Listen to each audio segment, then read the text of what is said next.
Welcome on to another edition of Play It Through, and on this edition it's WCW World Championship Wrestling, brought to us by FCI. WCW came out in 1989 for the NES. You can play the game single or tag team matchups. I'm going to be playing the single player route. You have 12 wrestlers to pick from. You have Ric Flair, Lex Luger, Mike Rotunda, Kevin Sullivan, Sting, Rick Steiner, Ricky Steamboat, the Road Warriors, Steve Williams, Eddie Gilbert, and P.S. Michael Hayes. For this run of the game, I'm going to be playing as the Nature Boy, Ric Flair, one of my absolute favorites of all time. This is going to be an interesting overall run. It's a lot of matches that we're going to have to do here. In order to finish up the game, you have to play through every single one of the opponents twice, and then you get to face off with the WCW Master, the ultimate opponent, in which case you beat them and you are declared the WCW World Champion. The way that the controls work is you have your punch and kick, and once you weaken your opponent and stun them, you can go up to them and go for a grapple.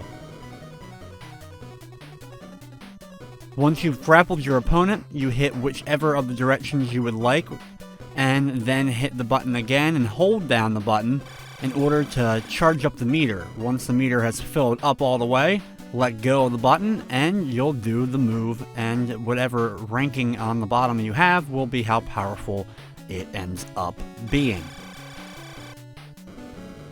Each wrestler has a handful of moves that they're able to select from, and each wrestler has a finishing move as well.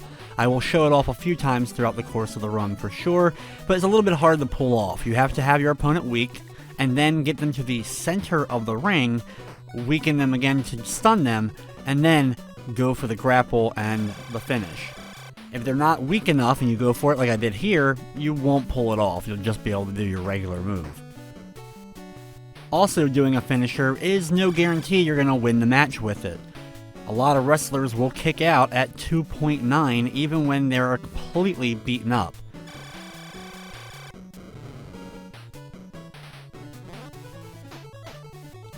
I do have a few strategies that I'll be pulling off throughout the course of the game. Here we have our first finishing move that I'll be hitting. It's unfortunately not the figure 4 leg lock or anything for Ric Flair. Instead, it's a clothesline. I'm not sure why, but it's devastating enough and enough to beat our first opponent. Now, you can win matches by countout, and there will be a few matches throughout this that I do end up winning by countout. But for the most part, I want to win most of the matches by pin, which is why it takes so long to get through the course of the game.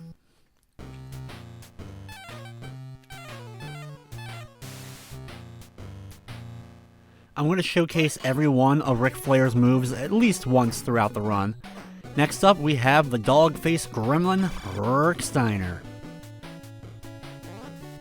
The Steiner brothers are one of my favorite tag teams of all time. I mean, arguably could probably be my favorite tag team of all time. The more and more I watch Steiner matches that I haven't seen yet, the more and more I get impressed.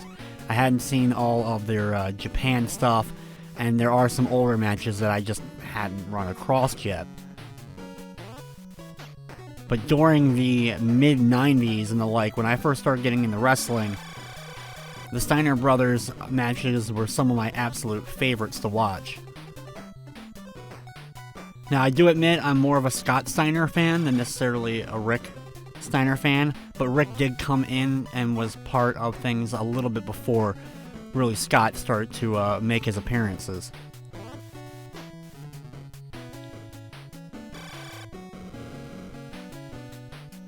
Fun note, Rick Steiner's son actually just recently signed a contract with the NFL's Baltimore Ravens. He played fullback in college, actually was quite good.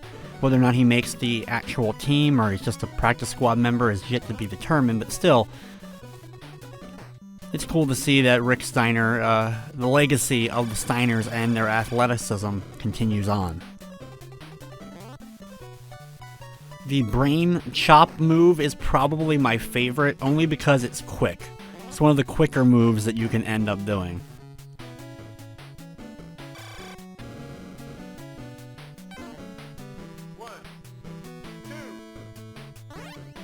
Unfortunately, a lot of times I'll go for pins. I think I could potentially get them. You once in a blue moon can pin them before, like, you get them all the way down. But with that, we'll pin Rick Steiner and move on to match 3.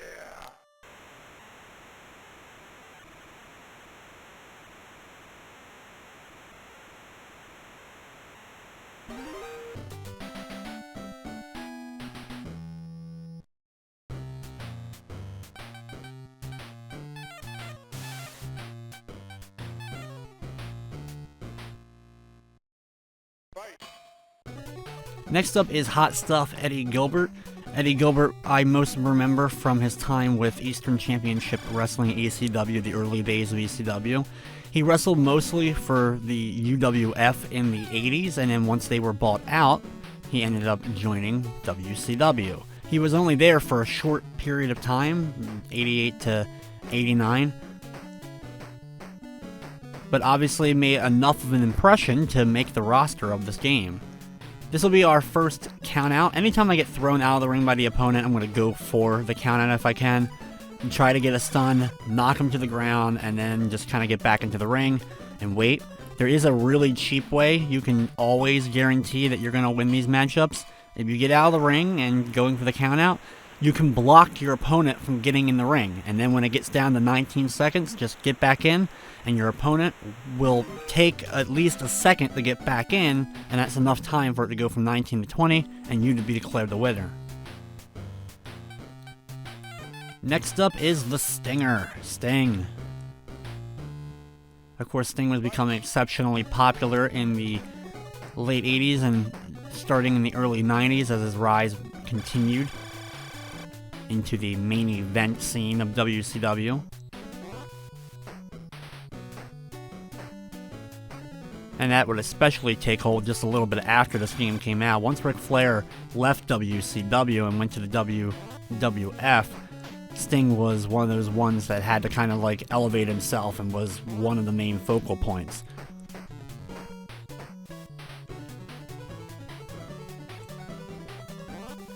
But of course, it wasn't too long before Ric Flair would end up making his triumphant return to WCW.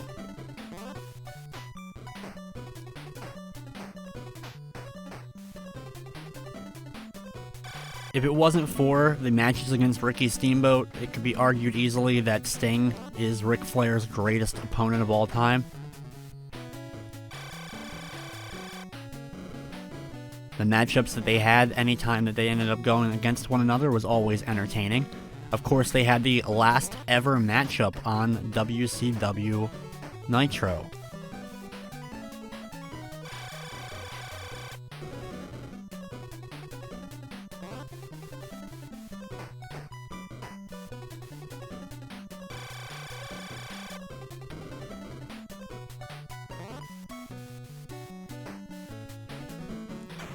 When it comes to Sting, which art incarnation is your particular favorite? Are you a Starburst Sting fan from the early WCW days? Are you a fan of the Crow Sting of the later 90s? Do you like the Joker Sting that we saw in Impact Wrestling?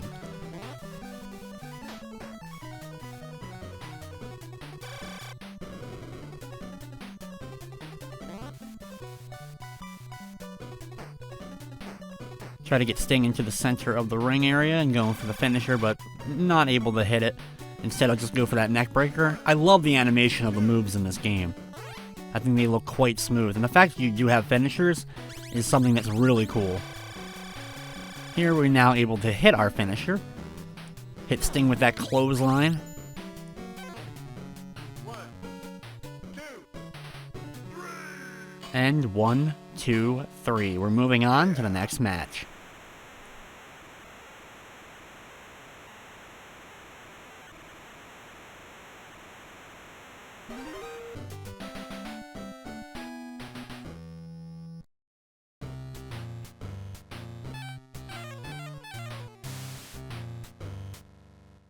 Next up is Dr. Death Steve Williams, powerhouse for sure. He had a streak from 1987 to 1997 where he was not pinned in North America. that streak wasn't ended until Raven did it in ECW in '97.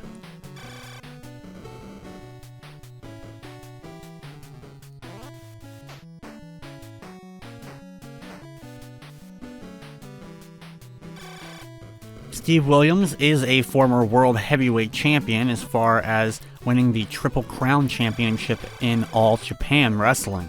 He actually defeated Misawa before losing it a few months later to Kawato, who is particularly my favorite Japanese wrestler. And while he was unsuccessful, he did challenge for the WCW World Heavyweight Championship at Starrcade 92. Rick Rude was injured, so that's why he substituted for Rick Rude, and he would end up losing by disqualification to Ron Simmons.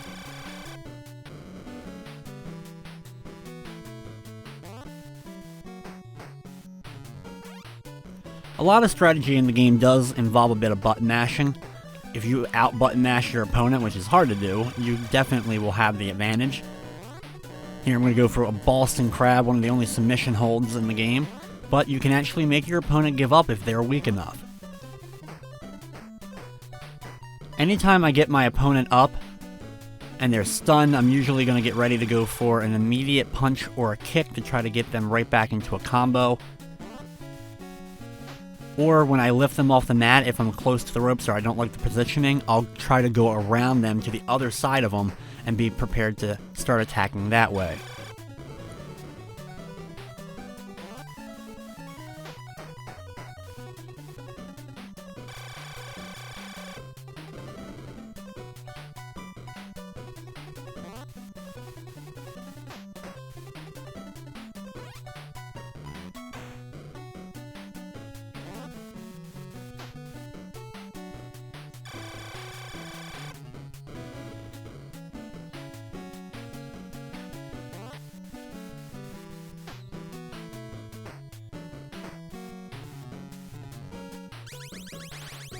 Here we're able to hit our finisher on Dr. Death.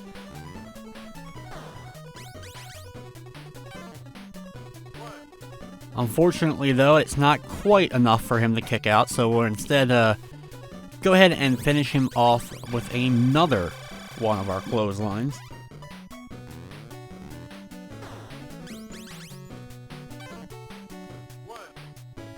Thankfully this time around it's just enough to put him down, and we're moving on to the next match.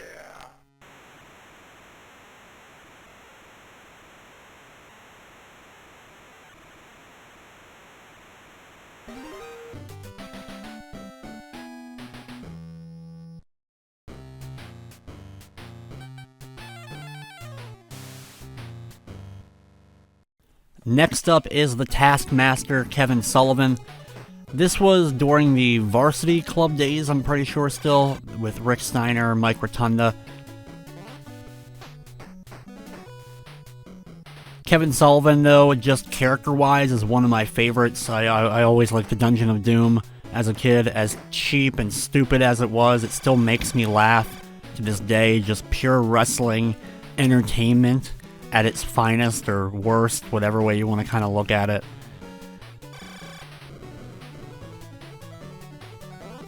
Those promos and such that they had their own lair. Just the whole thing was just greatness.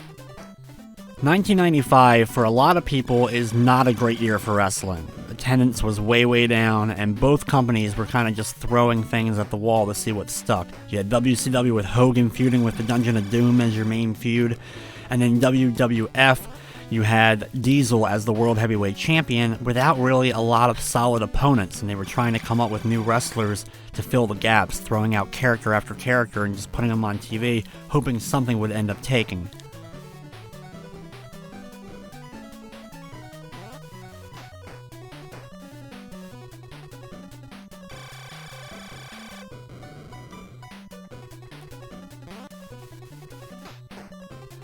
My first wrestling memory of actually going to a wrestling show was going to the Baltimore Arena and Kevin Sullivan and Chris Benoit battling up the staircase right next to me and going into the bathroom in the Baltimore Arena and brawling. They did that a couple of times, but just being there for that was really cool.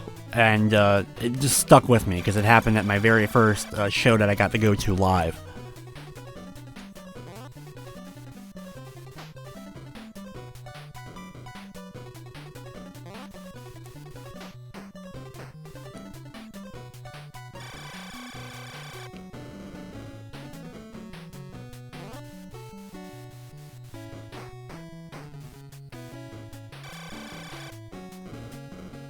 Here we're able to weaken Sullivan enough, but it's not quite enough. I'm going to try to go for a finisher if I can, but if I stun him anyway, I'm going to go for another move, and now go for the pin. 1, 2, 3.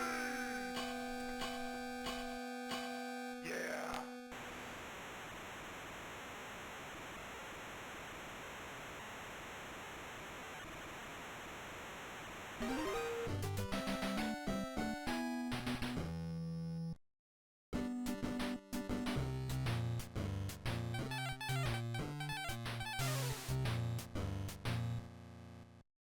Fight. Next up is one half of the Road Warriors, Road Warrior Animal.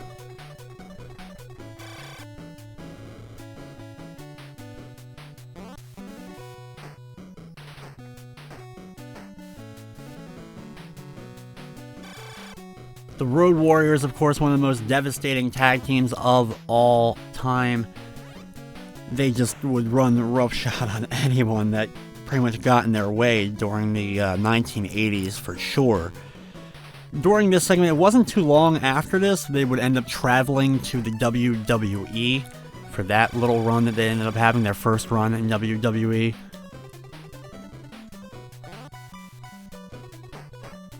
I remember the Road Warriors when they came to WWE for the second time, and the fanfare and an eventual turn into the LOD 2000.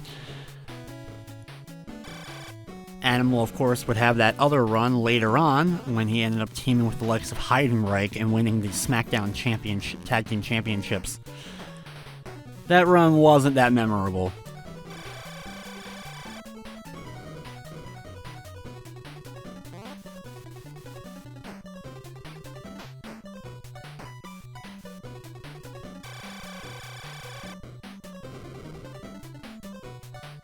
I remember always being impressed by the Doomsday device of the Road Warriors. I just thought it was the coolest thing as a kid.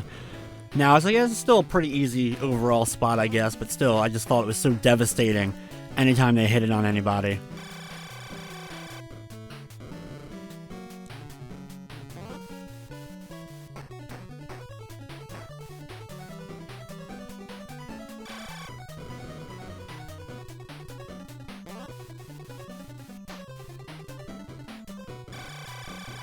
I like the leg drop animation here after the body slam. Could easily have Hulk Hogan in here, just have the body slam and a leg drop. 1, 2. Sometimes I'll go for a pin early, even sometimes by accident. Just because of mashing the button and try to go for punches and kicks. Here we're able to hit our finisher on Road Warrior Animal.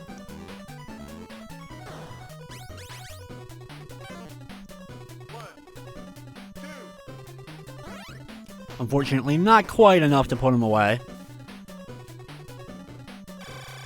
So we'll have to go for a pile driver. Hopefully that'll be enough. And if not, do it again. Sometimes I've had them kick out 3 or 4 times before finally being able to actually put the wrestler down. So you never know quite how long it's going to take to actually finish them off. 1, 2, 3. Yeah.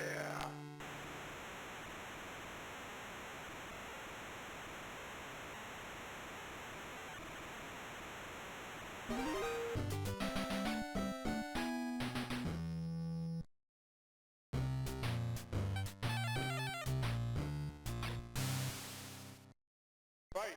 Next up is Mike Rotunda, part of the Varsity Club. He also was in WWF before this, part of the US Express Tag Team with Barry Windham. They would go on to the AWA together, but didn't stay there that long. Wyndham would leave, and then a few months later, Rotunda would leave. Rotunda then headed to Florida before then going to Jim Crockett Promotions, aka WCW, which is where this appearance is from. There he would be a member of the Varsity Club. It was after this run in WCW, he would then go on to the WWF and become IRS, Irwin R. Shyster, who I recently just ran through a game with.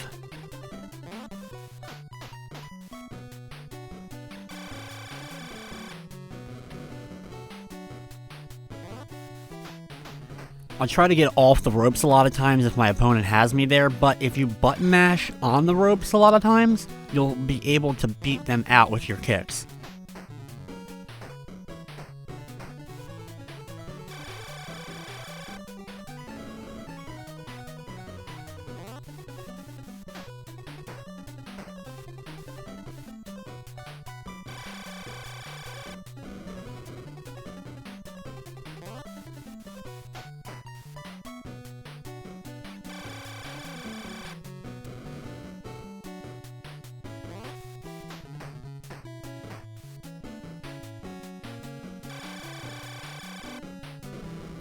When need be, you can go to the top rope and take your opponent down with a flying move or a splash. The splash usually guarantees a pin of 2.9, even if they're relatively strong still. But it's a little bit of extra damage that we're able to do here and can continue the match.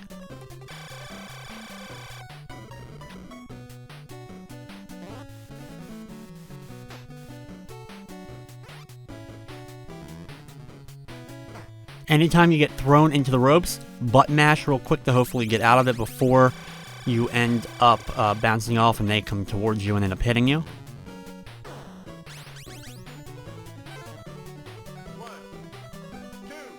Unfortunately, the finisher isn't enough to put them away. They kick out pretty quickly this time. Some opponents just end up being like that.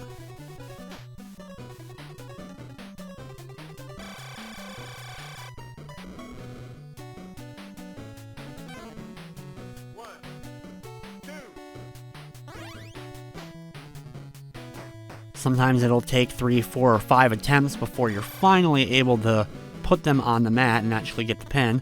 I'll go for another splash here. Somehow that wasn't even enough to put Rotunda down. He just will not go down in this situation. Taking me to the floor now. I don't actually want to be on the ring floor. I've already damaged him enough, so let's just get back in the ring and actually try to pin him.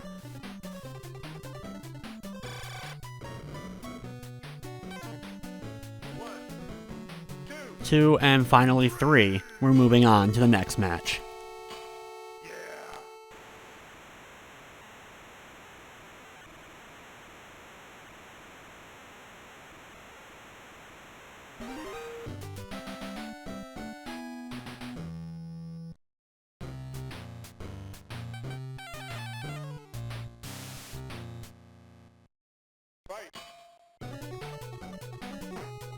Next up is Road Warrior Hawk, the other member of the Road Warriors, obviously. I'm going to go ahead and go for a count out on this one, throw him out of the ring, and then get to the floor. You can pick up the wrench if you want to hit your opponent and do some extra damage. My goal is going to be to stun him so I can at least take him to the ground. And now I'm just going to block his path. If I move back and forth, you can just completely stop him from being able to get back in the ring. If he gets away, go for your kicks to stun him again, then hit him with a quick move and get back in the ring fast.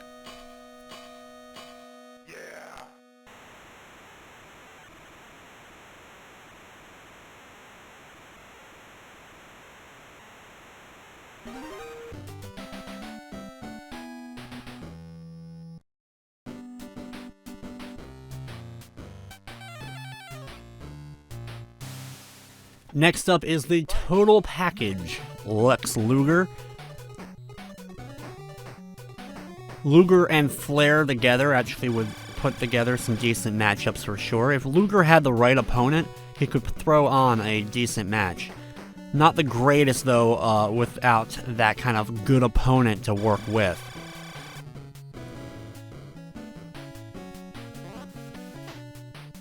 Luger would become kind of the face of the company briefly, with Flair leaving and becoming the focal point of the heavyweight championship division.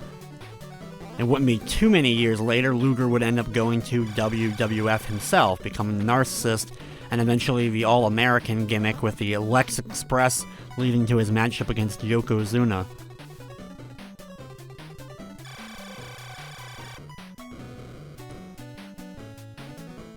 Him and British Bulldog would then end up having a tag team for a little while before he would end up leaving and reappearing in WCW on the very first episode of Monday Nitro. When Nitro began, that was instantly my show to go to. I was starting as a WWF fan, I was watching Raw and some other shows, but I didn't really see WCW until Nitro started up.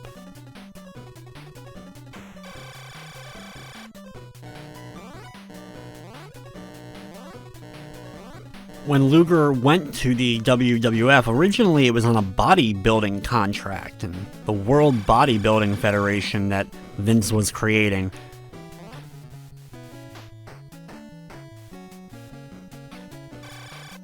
When Luger was leaving WCW to go to the WWF, he actually sat out the last little bit of his contract, or at least most of it.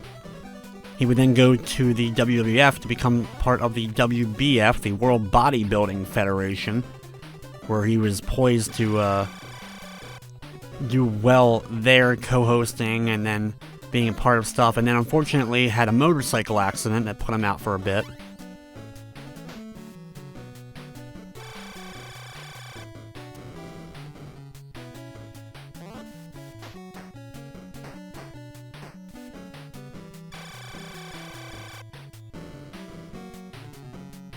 I always felt bad, though, for Luger's run in WWF because they put the, whole thing on him like he was going to be the man. Then he goes and ends up beating Yokozuna, but by countout, so he doesn't win the belt. And then they kind of just slowly string it along that he's the main event, even though Bret Hart is clearly catching up and starting to surpass him for sure.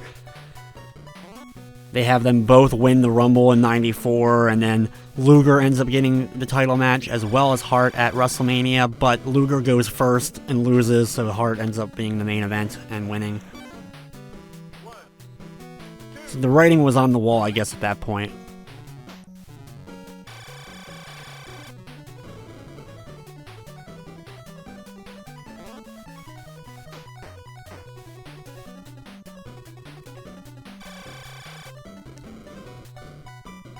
Almost have Luger's health down enough.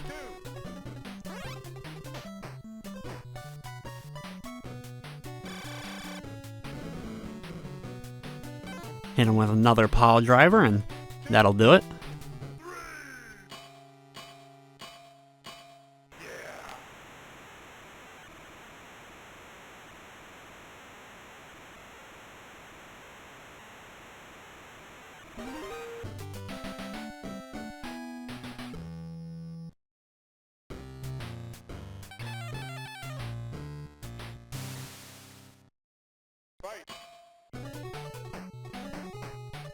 Next up is Ricky the Dragon Steamboat, the final of our first set of opponents, and then we get to do them all over again. So I hope you've been enjoying the run so far.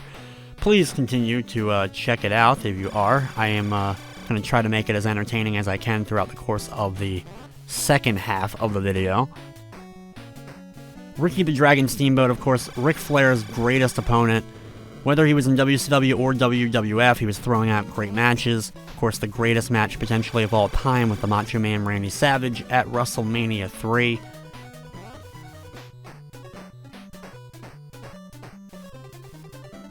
But of course, then there's also the matches against Ric Flair. Those championship matchups were some of the greatest matches of all time, and I'm sure are some people's absolute favorite matches of all time.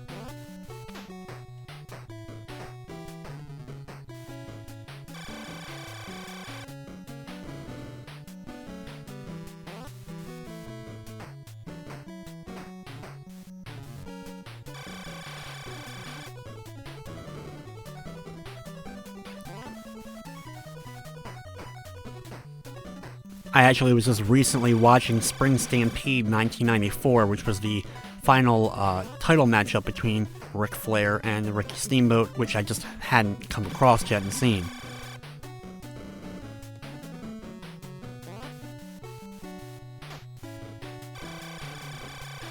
When I started getting into independent wrestling a lot, and I was going to shows in the early 2000s, I was going to CZW and Ring of Honor on an almost weekly basis for a while. I remember the Ricky Steamboat Mick Foley feud in Ring of Honor, where it was like the pure wrestling versus the hardcore wrestling, leading to their team versus team battle at Final Battle that year.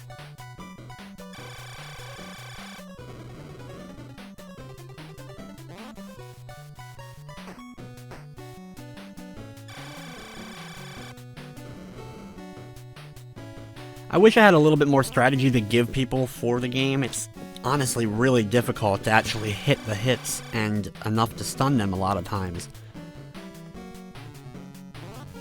I also can't stand that when you lift someone off the mat, you can't go for another punch or a kick right away. You have to wait for them to stop being stunned, then you can actually go for a punch or a kick. Granted, if you could go right into a move right there, you would just be able to keep devastating a person non-stop, but still.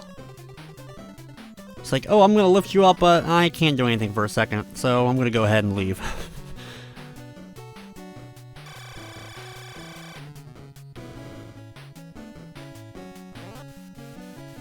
Here we have Steamboat's health almost down to the bottom so that we can pin him.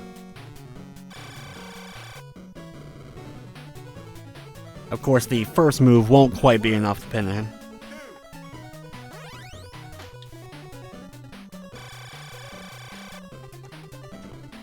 I love that double underhook animation. I just think it's cool seeing him throw you.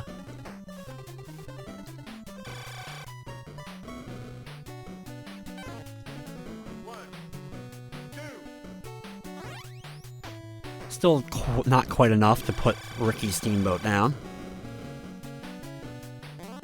I was also watching recently Ricky Steamboat stuff with Stunning Steve Austin back from WCW.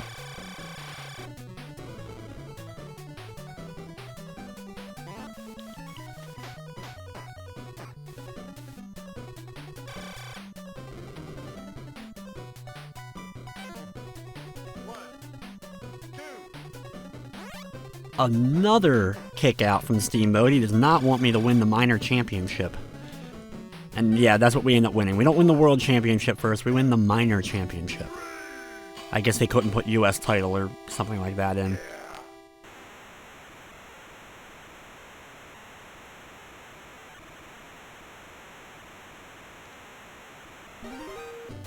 So we're 11-0 now. We have 11 more wrestlers to face off with before we face off against the WCW Master. We're halfway there.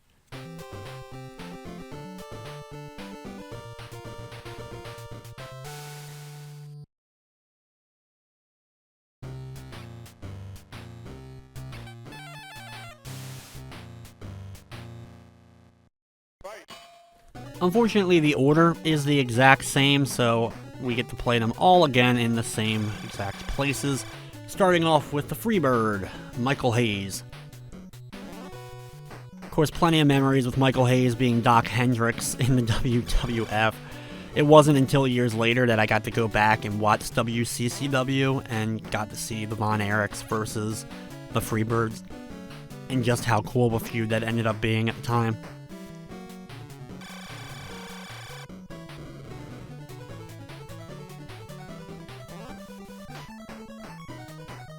Of the Freebirds, though, I was a fan of Terry Gordy probably the most. His stuff during the, not only the Jim Crockett stuff, but he also, of course, wrestled for All Japan Pro Wrestling, some great stuff there. ECW, he worked there, which was great, getting to see him wrestle Bam Bam Bigelow. And then there was also his very brief time in the World Wrestling Federation as the Executioner, being brought in by Paul Bearer to be part of a feud against The Undertaker, where he ended up having the Armageddon match. Just a weird overall concept that was pretty much a last man standing like matchup. According to Bruce Pritchard on his podcast, he mentioned that the mask and the executioner gimmick was actually there to protect Gordy because he wasn't really able to work as well as he used to. He had the overdose and the like that he had, and it just wasn't quite the same afterwards. But it was done as a favor to Michael Hayes to kind of bring Terry Gordy in for that last run.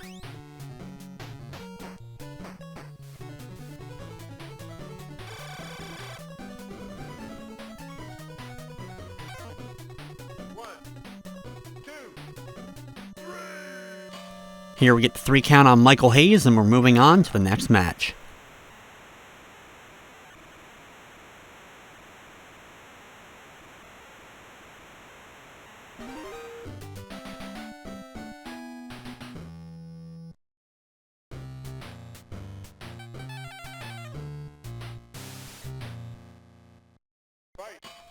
Here we go again with the dog-faced gremlin Rick Steiner.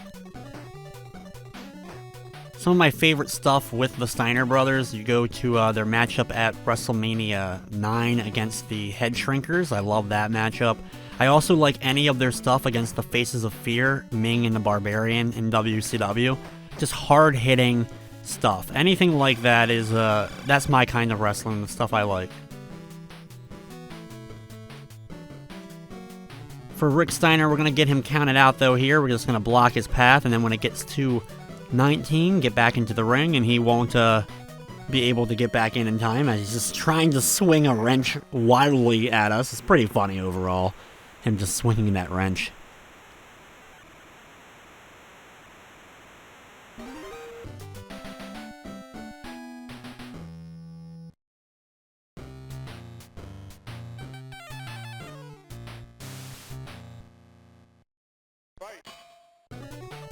Next up is Hot Stuff Eddie Gilbert again.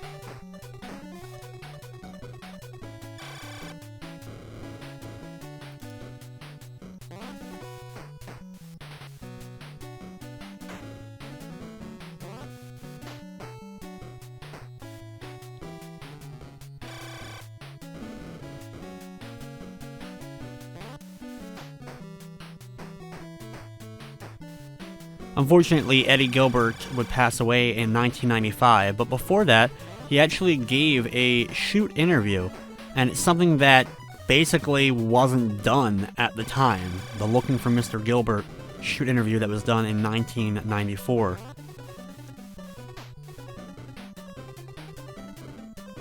I have gotten to see some of Gilbert's stuff in the USWA. I'm a big fan of the Memphis territory. So I've gone over the years and done my best to get as much of Memphis as I possibly can. Of course, Eddie Gilbert had his brother Doug as well. They teamed up some and the like, and Doug had his own stuff.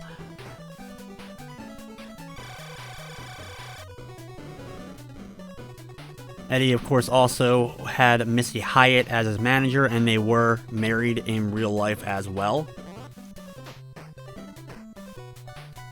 Eddie Gilbert was in his lifetime married to 2 professional wrestling talents, Missy Hyatt first, and after they divorced, he was briefly married to Medusa as well.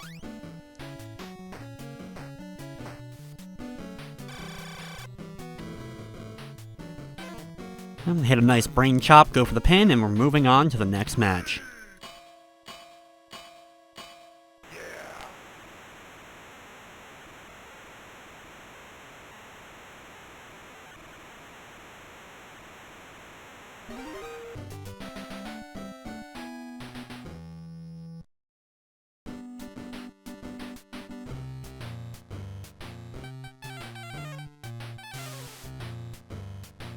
Next up is the Stinger again.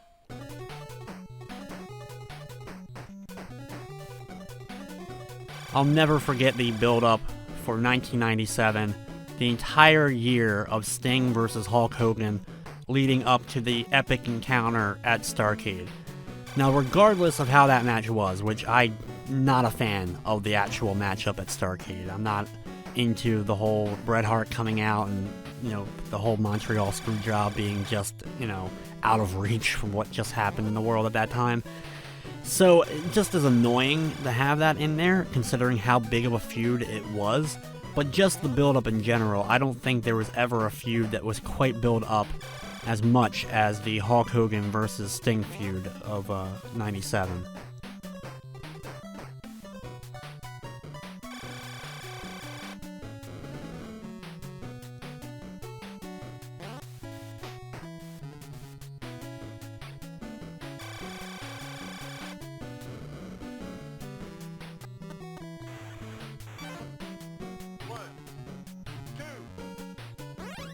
Every now and then I'll just go for a splash or another move off the top rope just to weaken the opponent a bit.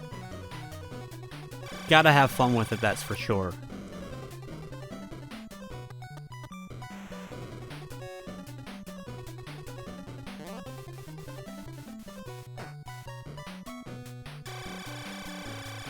I like the bulldog animation as well, just a nice smooth animation.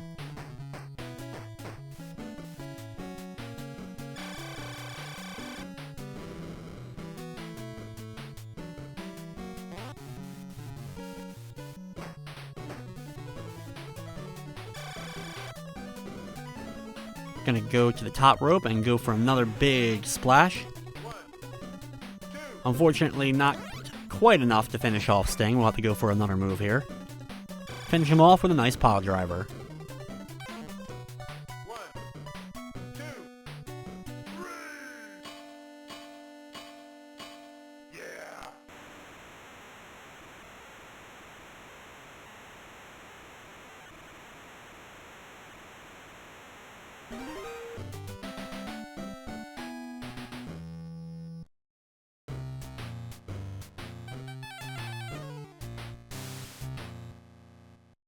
Fight. Next up is Dr. Death Steve Williams once again. Probably the most non-memorable thing, or whatever, with Dr. Death Steve Williams is the Brawl for All. He was one of the people that was in it. He was actually poised to be the favorite and end up winning it all. If he had ended up winning, he was going to get into a feud with Stone Cold Steve Austin. I highly recommend checking out Dark Side of the Ring. They did an episode on Brawl for All, as well as they've done some absolutely fantastic episodes of various wrestling stories throughout the years. It's a great show, and I hope they do a third season on Vice.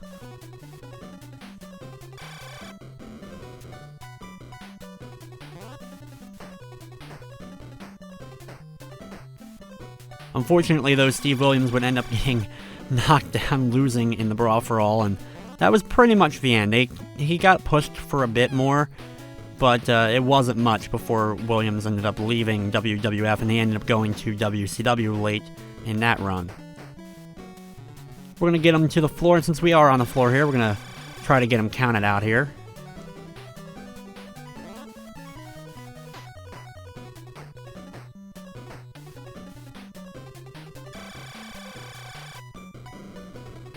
Thankfully, that brain chop should be enough to keep him down. And we're moving on to the next match. Yeah.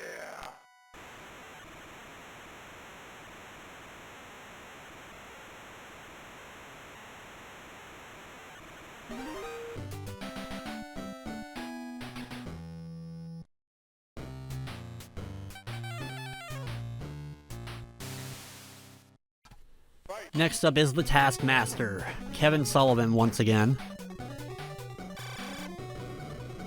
With the whole Dungeon of Doom, like I said, the characters were probably what ended up making it so just terrible but yet brilliant. Stuff like the Zodiac, the Shark, and the fact that John Tenta, who was Earthquake, had a tiger tattoo, and they wanted him to change the tiger tattoo into a shark tattoo to become Shark, I think is just one of the funnier little things about WCW and their way of thinking. Like, if he had a shark tattoo instead of a tiger tattoo, was that really going to make that much of a difference?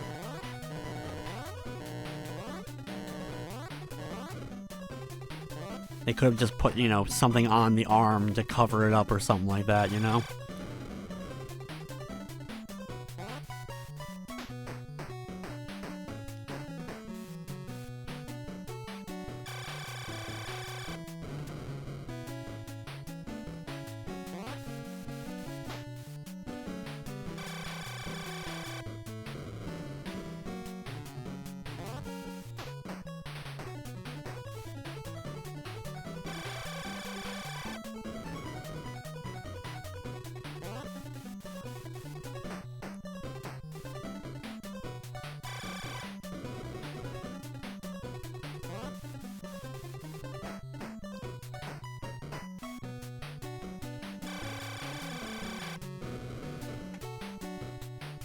Gonna go to the top rope and drop on down with the stomp or knee drop, whatever that exactly is.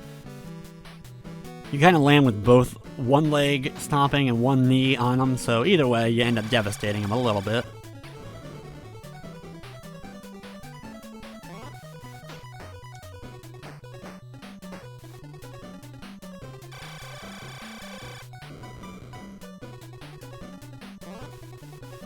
Thankfully, we are slowly making our way towards the end of the game.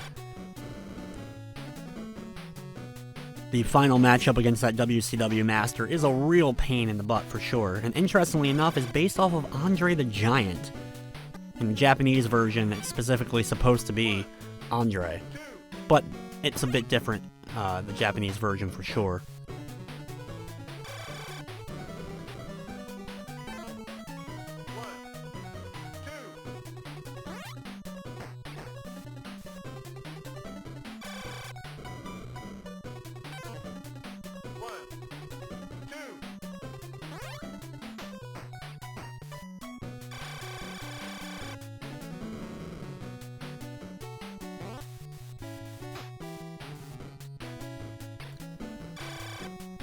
Hit one more pile driver and go for the pin, and that should be it.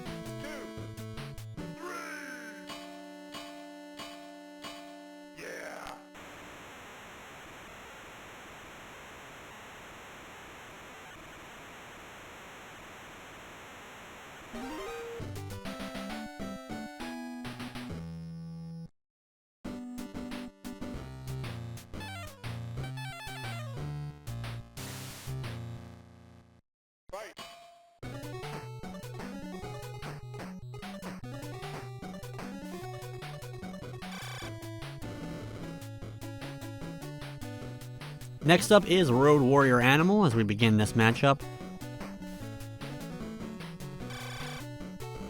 I remember when LOD came back to the WWF and before the 2000 thing, they ended up teaming up with Ahmed Johnson in his feud against the Nation of Domination, leading to the Chicago Street Fight at WrestleMania 13. WrestleMania 13 was the first WrestleMania I saw live. I was into wrestling for WrestleMania 12. I remember the hype and everything for it, but it wasn't a pay-per-view I actually got to see live, and I ended up seeing it, of course, years later.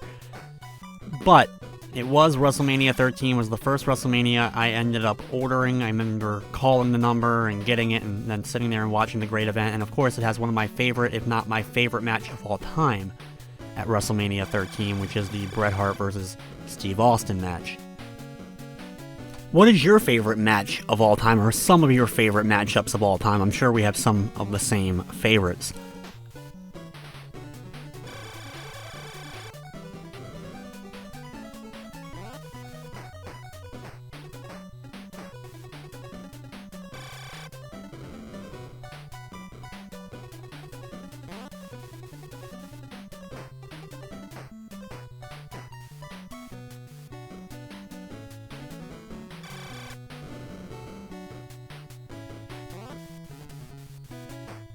While they aren't exactly the same, the game does remind me a little bit of pro wrestling on the NES, just because of some of like the things, as well as the whole kind of beating the opponents multiple times, leading to a special championship matchup against a mystery opponent.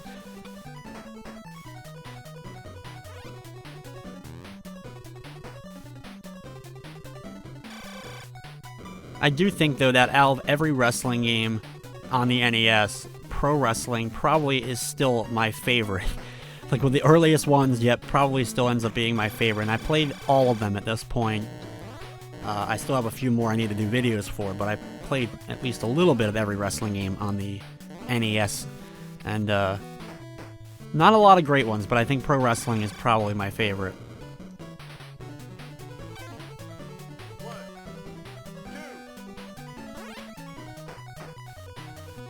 Animal kicks out, but he won't be able to get out of our Boston Crab here, as we'll make him give up, and we'll move on to the next match.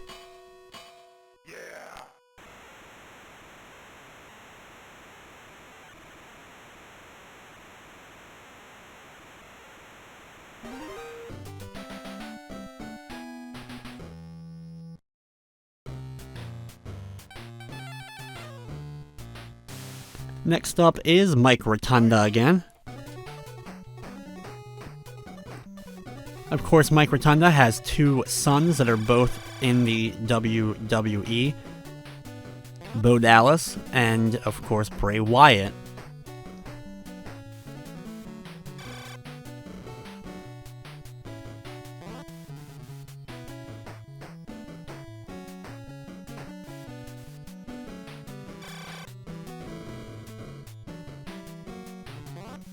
After leaving the WWE as IRS, he would go to WCW, where he would take on the moniker of Michael Wall Street or VK Wall Street, Mr. Wall Street. They went through several names during that time. He would tease at joining the NWO, but then they pulled a storyline that said his contract would be void if he did. So he just ended up coming to the ring with anti-WCW t-shirts on, instead of being a member of the NWO. He would then go to Japan not long after that for a bit before coming back and being a member of the Varsity Club again in 1999.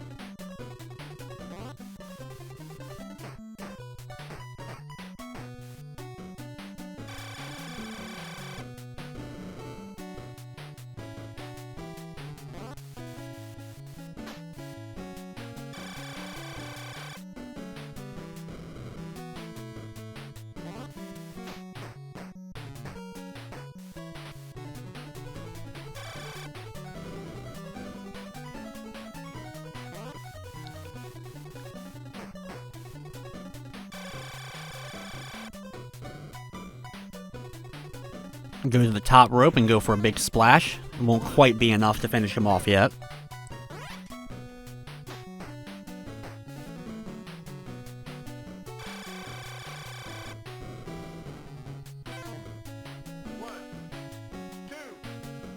Go for the pin early a lot of times before they're quite ready, just hoping maybe I can get them to stay down for the 3 count early.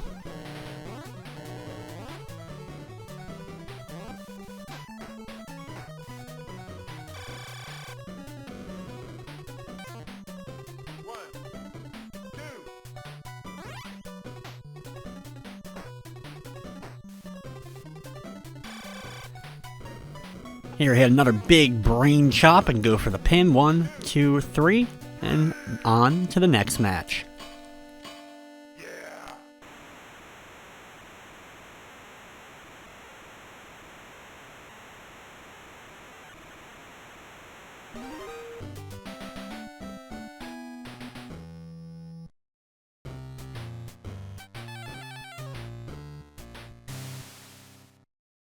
Fight.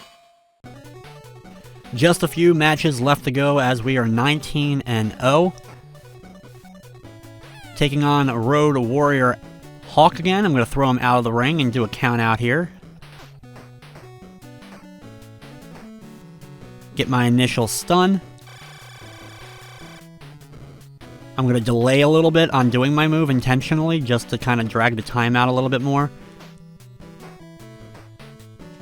Try to keep him at bay. Hit him with another chop here. I'm going to lift him up. And then just get back in the ring after lifting him up. That little bit of stun that he has will be enough to allow me to get back into the ring in time before he ends up being counted out.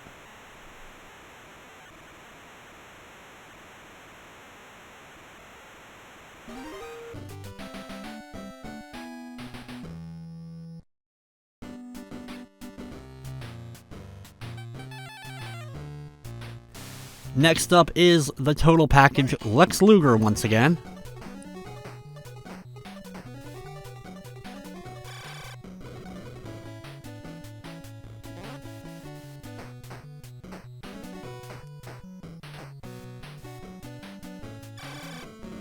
One of the things I remember with Lex Luger is early on he faced off against Bruiser Brody inside of a steel cage, and Brody was one of the meanest and toughest of all time, and he wasn't a big fan of Lex Luger and ended up shooting on him, hitting him for real during the course of their matchup.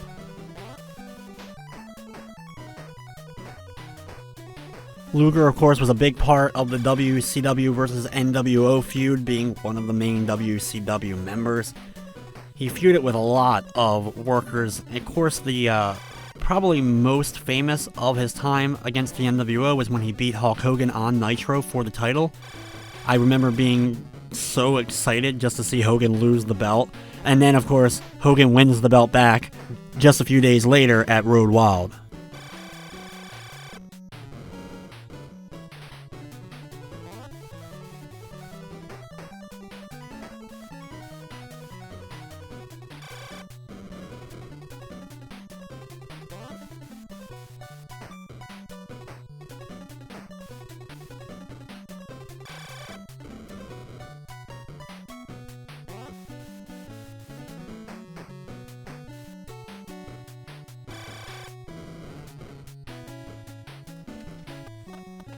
We have only one more opponent after Luger. We have our rematch against Ricky Steamboat before we face off against the WCW Master.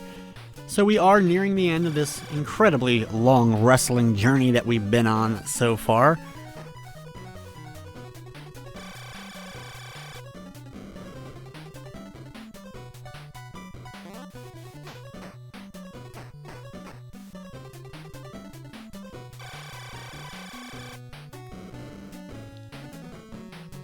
Luger usually ends up putting up quite a fight against me every time I end up facing him.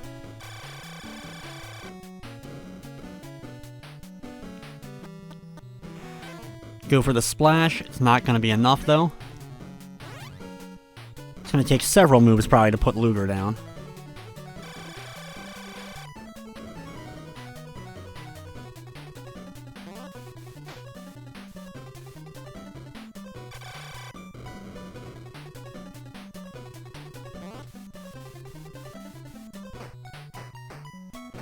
The only thing I think I don't like about this game is the, legs, just because of them being a weird color compared to everything else.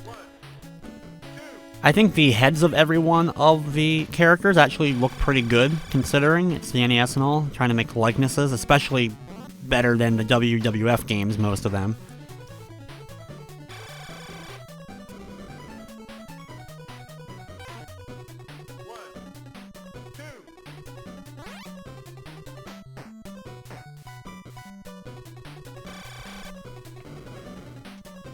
Hit one more brainbuster suplex there, and 1, 2, 3, we're moving on to the next match.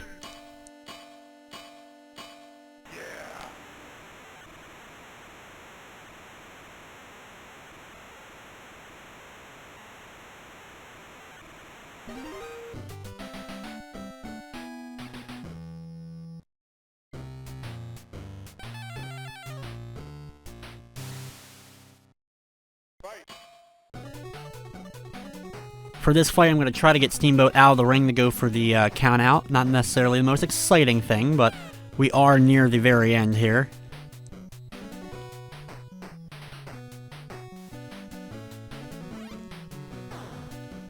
Going to go ahead and throw Steamboat into the barrier. Keep him over here a bit.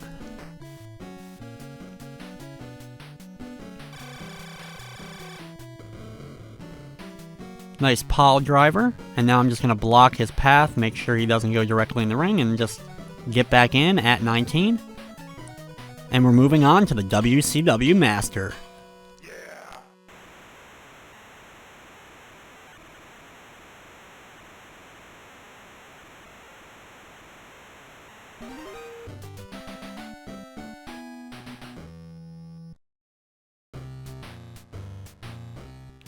Now, for this matchup, you don't have any of your grapple moves because you can't stun him.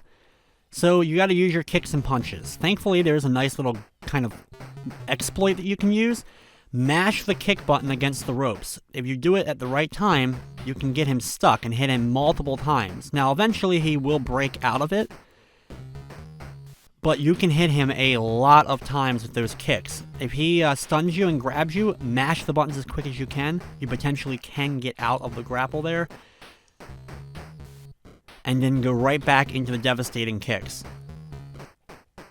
Move a little bit closer, but not too close to him when doing so that you're hitting him, but you're not going to go through him. If you're too close, your kicks will miss and go through his body instead. This is an extremely hard match. Not only is he very powerful, and he can make you submit using this move for sure, it's also just the fact you can't knock him down easily and actually tell how much health he's really lost.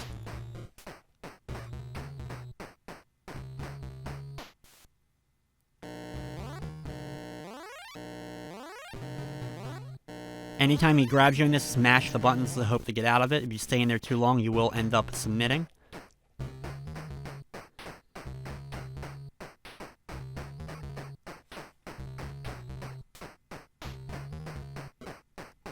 Once we've done a ton of kicks to him, we'll try to set him up and use a drop kick in order to knock him to the ground, allowing us to actually pin him.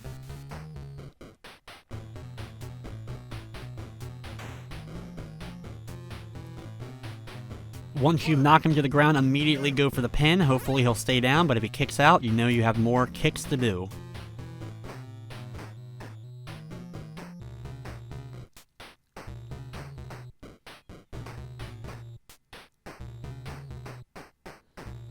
You can get him against either the left or right ropes, either one works.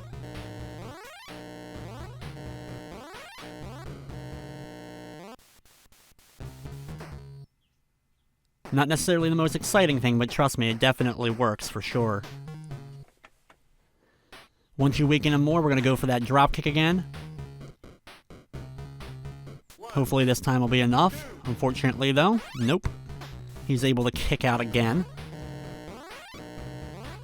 We have him almost down though. The 2.9 at this point shows us that we just need a little bit more and we should be able to take him down.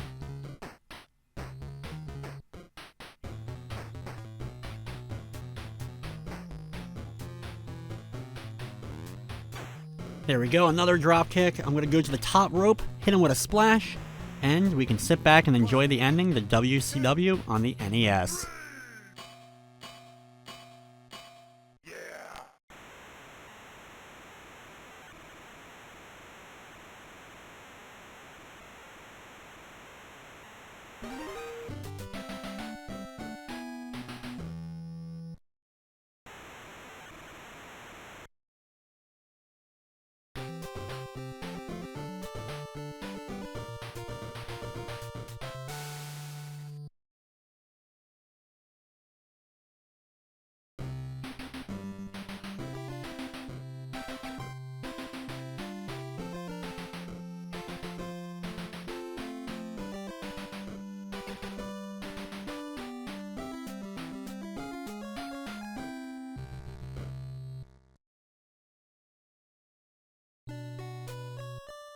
So there you have it, WCW for the Nintendo Entertainment System. I think an overall decent wrestling game, some cool animations, a decent roster of characters. I just wish the gameplay was a little bit different of just not button mashing and getting them to be stunned each and every time. But other than that, I think it's a better effort than some of the WWF games at the time for sure.